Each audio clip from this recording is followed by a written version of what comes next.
suis très contente d'être ici avec vous à Paris.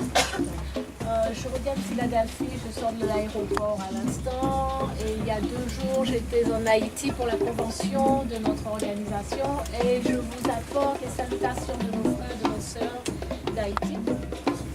J'espère que vous viendrez les voir un de ces jours, parce que Haïti est un pays magnifique et historique.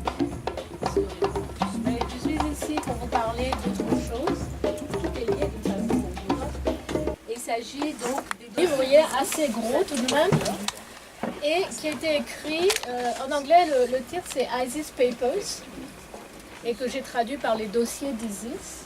C'est une étude de la suprématie raciale blanche et des causes du racisme blanc. L'auteur est une femme africaine des États-Unis, Francesca Swalsing, qui était psychiatre de formation. Et c'est bien qu'elle était psychiatre parce qu'elle a une formation justement pour entrer au fond des choses.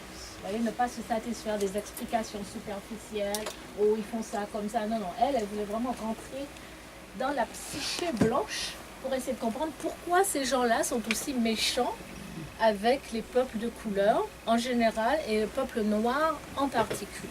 D'accord ? Alors, elle est née en 1935 à Chicago et elle est morte l'année dernière à Washington, D.C. Je peux rendre cela ? Oui, merci. Merci. De rien. En 1970, elle publie un essai qui s'appelle The Quest Theory of Color Confrontation and Racism, traduit comme la théorie de Quest du conflit des couleurs et du racisme, la suprématie blanche. Et en 1991, elle publie donc ce livre qui fait un tollé, crée un scandale terrible, au point même où elle perd son travail pratiquement du jour au lendemain. Parce que les Blancs ne supportent pas qu'elle ait eu l'audace de les étudier, de les problématiser et de dire que ces gens-là ont un problème profond. Et qu'il ne faut pas encore une fois s'en fier à l'apparence des choses. Ils vous disent qu'ils sont les plus forts, qu'ils sont les plus beaux et tout, les plus intelligents, mais qu'en fait c'est simplement pour camoufler un sens, une insécurité profonde et un sentiment d'infériorité génétique. Et les Blancs n'ont pas supporté ça. Les nègres de service ne l'ont pas supporté non plus. Et il fallait protéger les Blancs. Vous savez qu'on est formaté pour ça, n'est-ce pas, protéger les Blancs. Et donc ils ont fait leur travail, elle a perdu son boulot. Mais du jour au lendemain, elle est aussi devenue une espèce de héroïne pour la communauté noire aux États-Unis. Parce qu'elle avait le courage de dire des choses qu'on pensait déjà un peu tout bas. Mais elle a, comme si en plus elle est médecin de formation, donc elle a ciblé tout le langage, tous les concepts, pour les analyser sur leur propre terrain. Et ça leur a fait très mal. Puisque quand on l'invitait à des débats, elle leur tenait tête. Avec leur propre théorie, elle disait oui, mais voilà, quand on étudie Freud et qu'on voit vos comportements, on voit très bien qu'il s'agit de ci, de ça. Et encore une fois, ils n'ont pas supporté. Donc, nous, on aime beaucoup Francesca Swalsing et c'est pour ça que j'ai traduit son livre, parce qu'encore une fois, c'est un livre extrêmement important. Voilà, ça c'est une photo d'elle. Voyez. Oui. Alors, si elle est née en 1935, ça veut dire quoi? Ça veut dire qu'elle a vécu pendant la période de Jim Crow. Je ne sais pas si vous savez ce que c'est que la période de Jim Crow. C'est la période qui a suivi l'esclavage et pendant laquelle, évidemment, les Noirs aux États-Unis étaient lynchés. Vous avez entendu parler des lynchages et tout. Donc, elle a grandi dans ça. Donc, c'est elle, quand elle avait peut-être 35 ans, je crois qu'elle venait de publier son premier essai. Vous voyez, le regard fier, rebelle. Elle n'a peur de rien.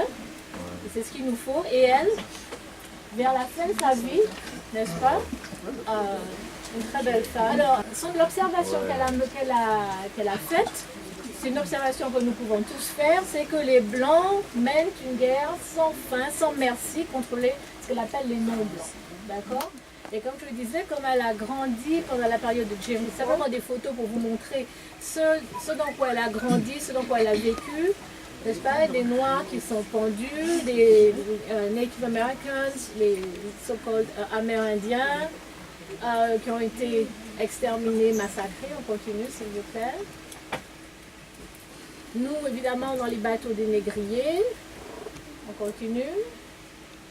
encore une fois, nous dans les bateaux des négriers. Donc ça, c'est des sévices que les Blancs nous font subir et elles se posent la question, mais pourquoi ils nous font ça? Pourquoi? Qu'est-ce qu'on leur a fait exactement? Donc je parlais de la période de Jim Crow, quand les Noirs étaient pendus, que Frances Cress Welsing peut voir tout cela et qu'elle s'interroge pour savoir, encore une fois, pourquoi est-ce qu'ils nous font ça? Qu'est-ce qu'on leur a fait? Vous voyez, jusqu'à maintenant, on peut se poser la question, qu'est-ce qu'on a fait aux Blancs pour qu'ils nous traitent comme ça? Vous avez une réponse? Est-ce qu'on leur a quelque chose qui pourra justifier ces traitements barbares? Et vous voyez comme ils sont contents, ils se réjouissent. Et elle parle de ça en particulier parce que quand on lynchait les hommes noirs comme ça, non seulement on les pendait, on les brûlait, mais aussi on découpait les organes, en plus souvent les organes génitaux, qu'ils conservaient dans des bocaux comme des trophées qu'ils mettaient dans leur salon. Ça encore, vous voyez, ils posent, ils sont très contents. Il y a une satisfaction, n'est-ce pas, de tuer les Noirs, une satisfaction de faire souffrir les Noirs, de détruire les Noirs. Ah, les femmes aussi étaient pendues. Donc Frances Cress Welsing, elle grandit à cette époque-là, l'époque de Jim Crow. Avec bien sûr le Ku Klux Klan en tête, n'est-ce pas? Et comme vous le savez, le Ku Klux Klan était une organisation chrétienne. Ouais. N'est-ce pas? Ouais. Donc ne nous faisons pas d'illusions, ils étaient chrétiens. Si vous allez sur leur site, ils le disent d'ailleurs, un de leurs symboles, c'est toujours cette grande croix blanche, hein, 3 croix blanches. On continue. Ça c'est en Afrique, dans les îles de la Namibie. C'était les Allemands qui avaient fait ça. Les héros, bien sûr. Et puis aujourd'hui, c'est pas plus mal, c'est pas mieux. On nous emprisonne. On nous emprisonne, surtout les hommes noirs. Donc, elle se pose la question encore une fois, pourquoi? Qu'est-ce qui se passe? Pourquoi ils font ça? Et donc, en tant que psychiatre, elle s'attelle à cette question, à répondre à cette question. Aux États-Unis, les Noirs représentent environ 12-13% de la population générale, mais 37% de la population parfaite. Vous voyez, donc il y a vraiment une disproportion. Pourquoi il faut mettre les hommes noirs et les femmes noires? Donc le livre que j'ai traduit, qu'elle a écrit, cherche à répondre à la question suivante. Comment expliquer l'attitude raciste des Blancs et les actions criminelles et discriminatoires qui mènent de façon systématique contre les Noirs en particulier depuis des centaines, si ce n'est des milliers d'années. Donc tout le livre cherche à répondre à cette question, mais en allant vraiment au fond des choses. Et ce qui a fait mal, n'est-ce pas, aux Blancs et à leurs amis noirs, c'est qu'elles problématisent les Blancs. Vous savez, d'habitude, c'est toujours nous qu'on problématise. Les Noirs ont des problèmes, ce sont de mauvais papas, les enfants noirs ne s'appuient pas à l'école, les mamans noires sont de mauvaises mères, hépatité, patata. Mais elle dit non, il ne faut pas regarder ça, mais il faut vraiment regarder la cause vraiment de ces comportements parfois bizarres que nous avons. Et la cause même, ce sont les Blancs. Si les femmes noires, par exemple, se défrisent les cheveux, se mutilent avec des crèmes éclaircissantes, ce sont les Blancs qui ont fait ça. N'est-ce pas? Oui.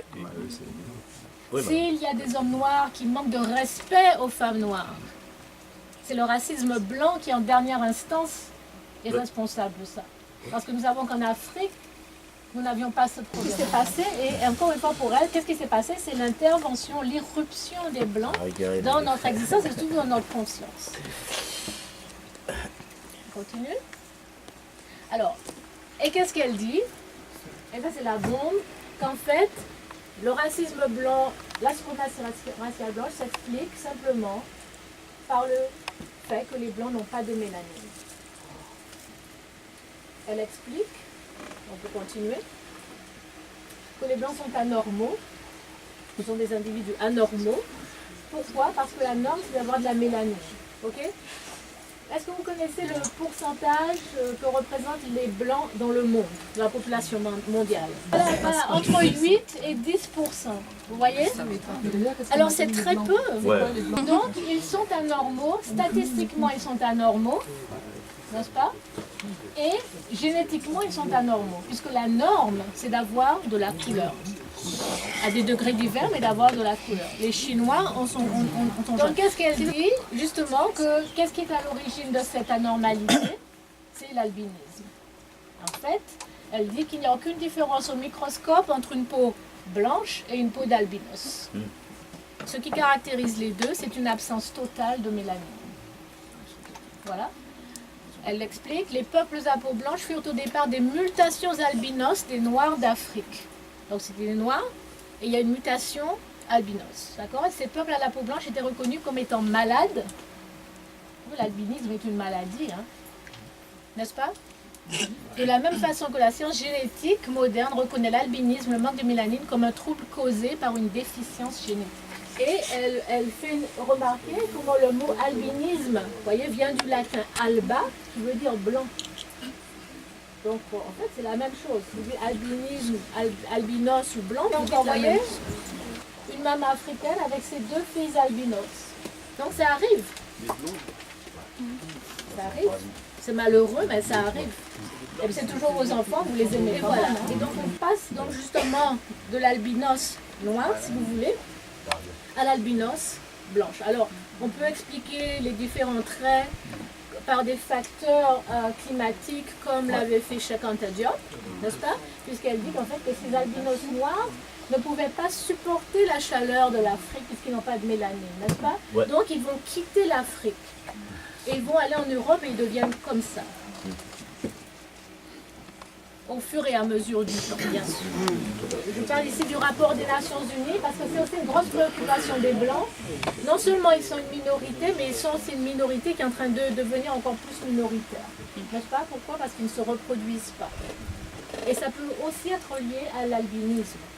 Parce qu'apparemment, les albinos sont aussi moins fertiles que les gens qui ont de la mélanine. Ils sont moins virils. Parce qu'au niveau musculaire, le tissu musculaire est beaucoup plus... c'est une réalité, c'est pas vrai? Parce que les albinos, et c'est prouvé, il y a des études scientifiques qui ont été prouvées que les albinos, au niveau donc musculaire, sont beaucoup plus mous. N'est-ce pas? Ils sont beaucoup plus mous. Donc, il y a des problèmes à tous les niveaux.